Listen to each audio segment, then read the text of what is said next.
Bangladesh's ruling party has easily won a general election, boycotted by the opposition and marred by violence. But what comes next? Will Prime Minister Sheikh Hasina be able to reach out to her bitter foes, or will the country slide into further turmoil? This is Inside Story.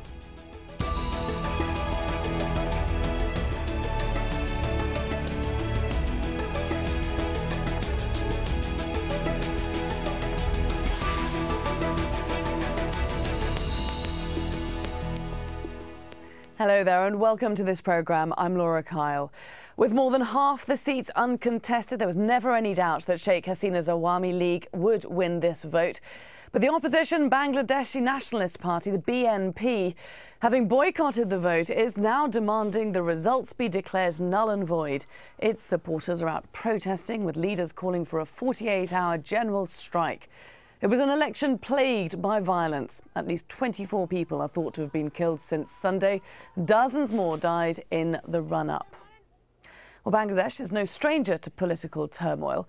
For most of the past 22 years, the country's top position has switched between Sheikh Hasina and the BNP leader Khalida Zia. Now, these two women were once friends but are now bitter foes. In 2009, Sheikh Hasina became the Prime Minister for the second time. A year later, she set up a war crimes tribunal to investigate abuses committed during the War of Independence in 1971. And Jamaat accused her of pursuing a political vendetta. In 2011, Sheikh Hasina added the 15th Amendment to the Constitution. It abolished the caretaker government, which is usually established to oversee elections. It also made the Constitution more secular, even though Islam was kept as the state religion. Now, both moves sparked a wave of angry demonstrations across Bangladesh. On Monday, Sheikh Hasina addressed the media. She remained defiant and offered no conciliatory gestures to the opposition. Here's what she had to say. This year, elections have happened not only to secure democracy, but to fight against undemocratic systems. We want to keep the flow of progress of Bangladesh, and we have secured our independence at the cost of many lives, and we want to secure a golden era of Bangladesh through this election. The main opposition could have joined to make it a success, but they have not been cooperative. They have not taken any part. As you know, I have requested the opposition leader to come to this election, but she has defied me. Well, let's talk more about this, and here to do so today are our guests in Dhaka, Tania Amir, constitutional expert and barrister. In London, Mahidur Rahman, International Affairs Secretary at Bangladesh Nationalist Party's Central Committee. And also in London, Kailash Budhwar, South Asia analyst. Thank you all for joining us. First, Mahidur Rahman, let me give you a chance to respond to Sheikh Hasina's comments there, that the opposition was not cooperative and had the chance to make this election a success. Well, basically, this election is I think the world has witnessed such a mockery election in the name of democracy. The election took place, and this election was boycotted by the almost majority people of our country. You know, I mean, like at least I should say about less than 5% or 5% people have turned up in this election. And as you rightly said, almost 153 seats were already declared uncontested. So, you know, more than 50% people has lost their voting right to elect those MPs. So, I mean, this is a mockery. This is a drama, you know, I mean, a dramatic election that world has witnessed, even the Bangladeshi people has witnessed. But this why did, I mean, you know, a lot of people boycotted this poll because the BNP boycotted it. So why didn't that party take part in this vote? Of course, we have boycotted. There is a reason, because we wanted to establish a caretaker government system, politically non-participant government that can create a level playing field to have a free and fair and credible, you know, I mean, election, so that everyone has a right to cast their vote freely without any sort of executive influence or law enforcing agencies influence or any other institutional related to the election commission or that being influenced. This setup has been obviously being doubtful because the opposition party has been demanding that this system should not be withdrawn, but the government party has never taken any notice of the opposition party demand. Even lately 90% people of our country has agreed that the caretaker government should be re-established so that election can be held in a free and fair manner so that everyone can participate. But unfortunately government was so hard in their decision that they want to continue with the system that they have already orchestrated to come back or to make sure, to ensure their return in the power again.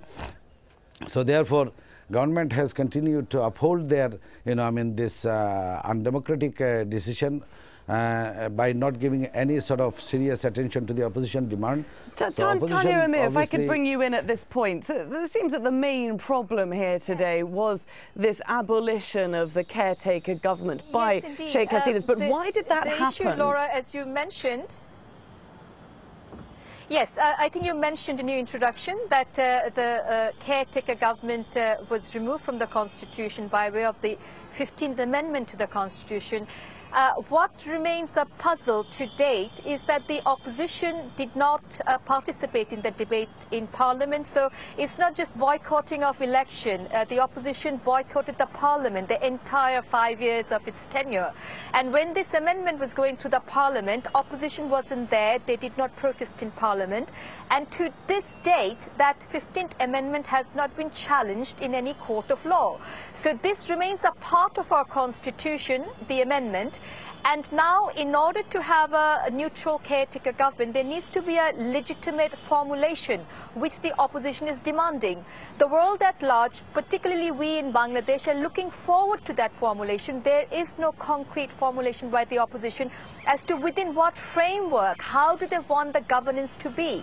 If there were to be a legitimate formulation like that, I think all of us in Bangladesh would like to participate in that sort of a formulation, because a permanent solution to a caretaker government, a non-party caretaker government, or some sort of an interim government, what should be the form of different? Every citizen in Bangladesh, we have a right to participate in that debate. Mahidur Rahman, let me just throw that back to you, because you do raise an interesting point there that should be addressed. We should follow it up. This 15th Amendment, where the caretaker government was abolished, was back in 2011. So as Tania said, why wasn't it contested then?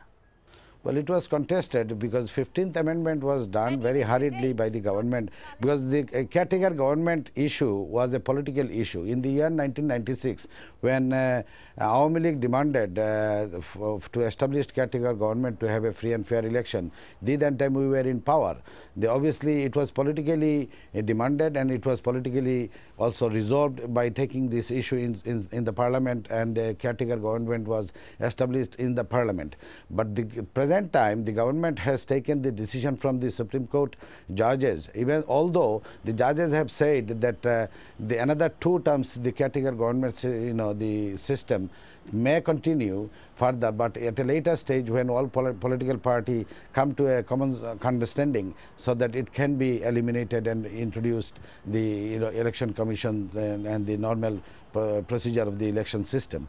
But unfortunately, I mean, as Tania said, that we did not participate in the parliament, we did not object. Unfortunately, I beg to differ with her, because we did object, we did participate in the parliament. But this particular issue, when opposition party has demanded to brought inside the parliament and to debate, the government has always made various other excuses and everything. But on the other hand, if you look at the last 5 years activities of the present government, the Sheikh Hasinas government, she has taken an agenda to oppress and suppress, and making their opposition leaders and activists disappeared, torture, killing, using the law enforcement agency, and filing false cases against the senior leaders and activists. When you are trying to eliminate your opposition by doing all this atrocity about their leaders and activists, not allowing them to have a free rally, free meetings and everything, even the chairperson of the BNP, former three times elected Prime Minister.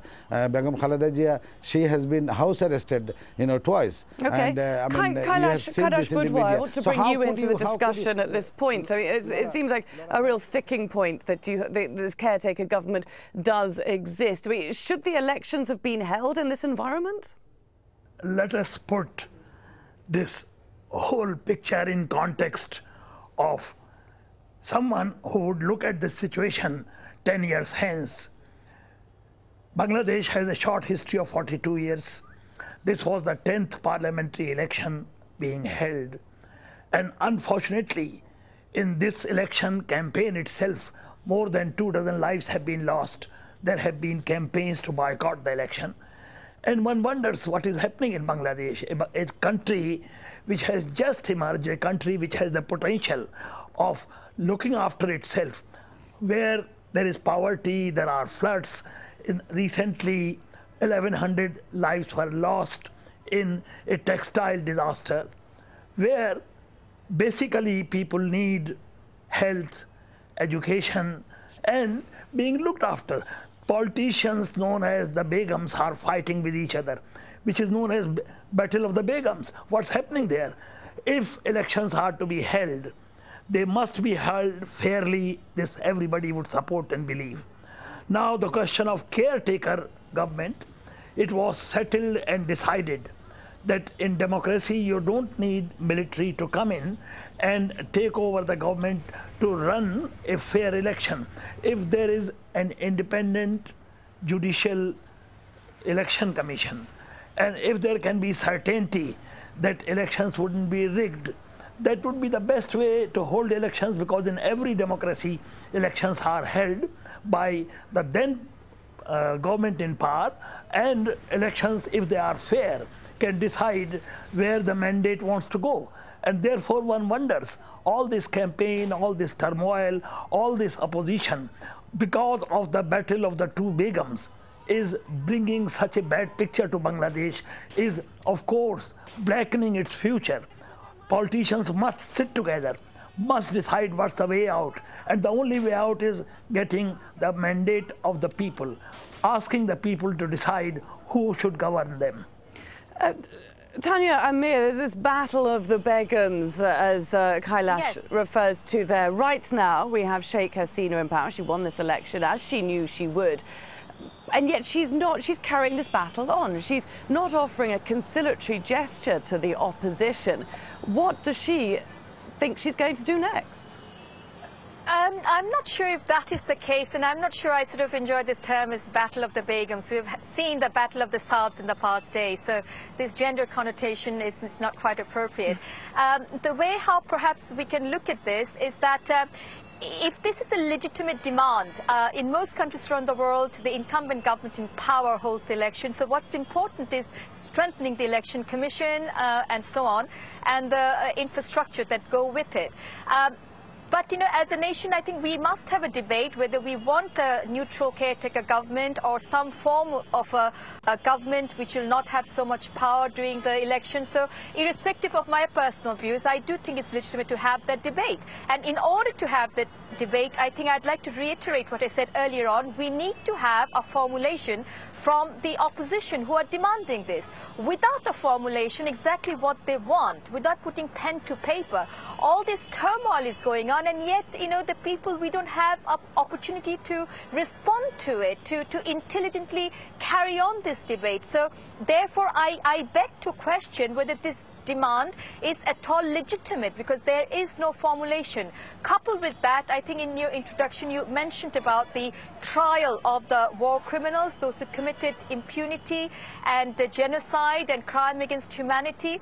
We ended that culture of impunity because the young generation gave mandate to this government that we need to bring those perpetrators to the most serious crimes to books. So Jamaat Islam systematically was involved in this genocide in 1971, mass rape amongst the women, crime against humanity. And their demand is something different. They want this impunity culture to go on. And as a result of this, we are experiencing terrorist activities in Bangladesh. Mahidur Rahman, let me just bring you in at this point, because this Jamaat factor that you're mentioning there is quite an important point to raise. The BNP is allied with Jamaat-e-Islami, and yet it is causing a lot of problems in the government. Is there any move, do you think, for the BNP to distance itself from Jamaat? Can I just, I have to go back one point to Mr. Kailash said, that in the year 1996, when the election was held by the caretaker government, it was agreed by all party. So there wasn't any problem. 2001 election was also accepted by the all party. There wasn't any problem. And the 2008 election when it took, and the 2009 when Sheikh Hasina made an oath to the government with her cabinet, then time also BNP has accepted the result, knowing that the 2008 election was fabricated, it was predetermined, and to set Awami League in the power. But our chairperson Begum Khaleda Zia, she has accepted that result for the sake of democracy. But now what I am trying to say, in any country this sort of chaotic situation would not arise if the government maintained the proper democracy and rule of law. But unfortunately there is no democracy in the country, and democracy is the main heart of the kick of any economic development or political stability or whatever it is. Democracy is the most important thing. Do we have democracy in our country now? You have seen through your electronic media and print media that how much the opposition party had been suppressed and being tortured, being killed, and the senior leaders and activists being jailed for no reason by filing false cases against them, just arresting them from houses. If we try and move forward, because the situation is as it is today, how does Bangladesh move forward from here after this election, whatever you may think of it? And what is the BNP going to do to arrive at a place where it can join in the relevant question? Thank you, Laura. Thank you very much. Yes, it is a relevant question, obviously. Thank you, Tania, as well. But the main important thing is that Jamaat-e-Islami, you asked me a question, what can BNP disassociate from Jamaat-e-Islam? Jamaat-e-Islam is a political party. Did Awami League not associate with Jamaat-e-Islam in the year 1991 and 96? And they fought together against BNP to establish caretaker government in Bangladesh. Jamaat-e-Islam is a political party. You look at the history of Bangladesh, since the birth of Bangladesh till now. Has Bangladesh ever been governed by the Sharia law or Islamic influence or anything? Bangladesh is a moderate political, moderate country, both in terms of religiously or in terms of ethnicity. Bangladeshi people always love peace and tranquility, but unfortunately the present government has divided the whole nation into various parts, pro-Islamic, anti-Islamic, pro-liberation, so it doesn't sound like you are preparing to move away from Government Jamaat. is totally liable for all these things. What are you going to do to enter talks with the government? To end this problem, as you know, the whole world has denied this election. The whole nation has denied this election. 41 center was not even, nobody had participated in that election. 153 seat was declared uncontested. So therefore, out of the 90 million people voter list, most probably, maybe I am wrong or maybe right, but 90 million people, only if 5% people participate in the election, they are the supporter. Awami League has a reserve vote of 33% in Bangladesh. So even the Awami League people did not come and participate in this election. So this election is totally null-voided. So now to go forward, Mahidur, let's bring Tania in for a moment to respond. Tania, please respond. I'm going to put a suggestion here. To go forward with this, to bring political stability and everything, government must agree to establish caretaker government, because every country has a different political culture, different views. Tania, what is your response to that? Right. Very quickly, Laura, in order to go forward, I think the opposition, main opposition, and I consider that to be BNP, have to come forward with the formulation, the nuts and bolts as to how they envision this neutral caretaker government. So there was problem with the old formulation. We made the head of the judiciary as head of the executive, which violated the time-honored Montesquieu principles of separation of powers. So it was flawed. So we want to see a formulation where we can participate. Thus far, Budhwar, as I keep saying, there is no such formulation by the opposition. Bringing Jamaat into the picture as, the Homeland Security's initiative known as the Consortium for a Study for Terrorism and Response to Terrorism, they have identified Jamaat Shibir as a terrorist organization. And we need to address that problem as to how to do counter-terrorism. And a lot of the attacks that we are seeing here in Bangladesh, this is not political violence. When one is attacking key installation points, minorities, and so on, this is not simply political violence. We are witnessing terrorism. And, okay, I mean, terrorism is a strong word, Tania. We've also seen a lot of police shootings of opposition protesters. Kailash, you've barely been able to get a look in here. I want to get your overview of the situation here, because it seems the two sides are so far apart. I would say, besides the political question, besides the argument about the election being fair or unfair, one thing is certain: there is absolutely no room for violence in any sane and democratic society.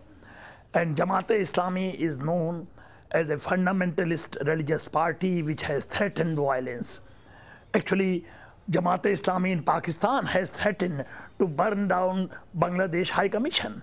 Now, in a democratic setup, you can have argument, you can have political discussions, and you can have disagreements. But there is no place, no room for violence. The way Jamaat-e-Islami brings in religion into politics, that is the most lethal virus for any society, particularly in underdeveloped society. Even in most educated and developed society, once you bring religion in, people go haywire. And therefore, to bring in religion into a society like Bangladesh would be the most unfortunate thing to happen. And I would say, whatever the arguments, there is no place for violence in a democratic system, and therefore politicians firstly must abhor violence, must openly say that any party which advocates violence is not a part of their system. We are drawing to an end. Tania, I just want to give you a word before we finish, looking at a slightly broader issue here. The EU, the US, the Commonwealth all refused to send election monitors to this election. They didn't deem it credible. What are your concerns about Bangladesh's image on the international stage? Well, my concern is, as you say, that it's a strong word, but there's a hue and cry here which the international community needs to take into place. It's the Homeland Security's own start wing that has described Jamaat Shibir having nexus with terrorism and described Shibir as a terrorist organization. So my image, the image of Bangladesh that I'm concerned about is that Jamaat-Islam has been found by a competent court. But if we look at these elections, Tania, because at the moment the international community is not even branding these elections credible. Whether they're holding it credible or not, which is unfortunate, this is a constitutional requirement that we had to fulfill. Otherwise, there would be a constitutional vacuum. What I'd like to invite the international community is look into this war. When they talk about war against terror, why they're not serious and engaging with organizations which, according to their own reports, are terrorist organizations. Okay, so, Mahidur Rahman. Why is that being condoned? And this is something that is very difficult for us to understand. And why are they supporting this culture of impunity? Over to you. Your concerns about the international image, because as Tania says, there is a lot of violence in Bangladesh. It's not going to be helped by a 48-hour strike, which is happening as we speak. So what are your concerns about how Bangladesh is appearing on the international stage? Well, who is holding the steering now of the country? The Awami League. And Awami League is holding the steering. And if you drive roughly, obviously you are bound to bump into something. So when the government is not democratic, when the government turns out to be the autocratic government, and they have an agenda to eliminate their opposition party in a very concerted way. Obviously, when people will have no room, but they are being pushed back to the wall, so they have every action has a reaction. Okay. If you look at the birth of Bangladesh till now, all this violence never took took place. Jamaat-e-Islam and never I'm afraid been... we do have to leave it. Many thanks to our guests today, Mahidur Rahman, Tania Amir and Kailash Budhwar. And thanks very much to you two for joining us on this edition of Inside Story. If you have any thoughts, do drop us an email to insidestory@aljazeera.net. From me and the whole team here, bye for now.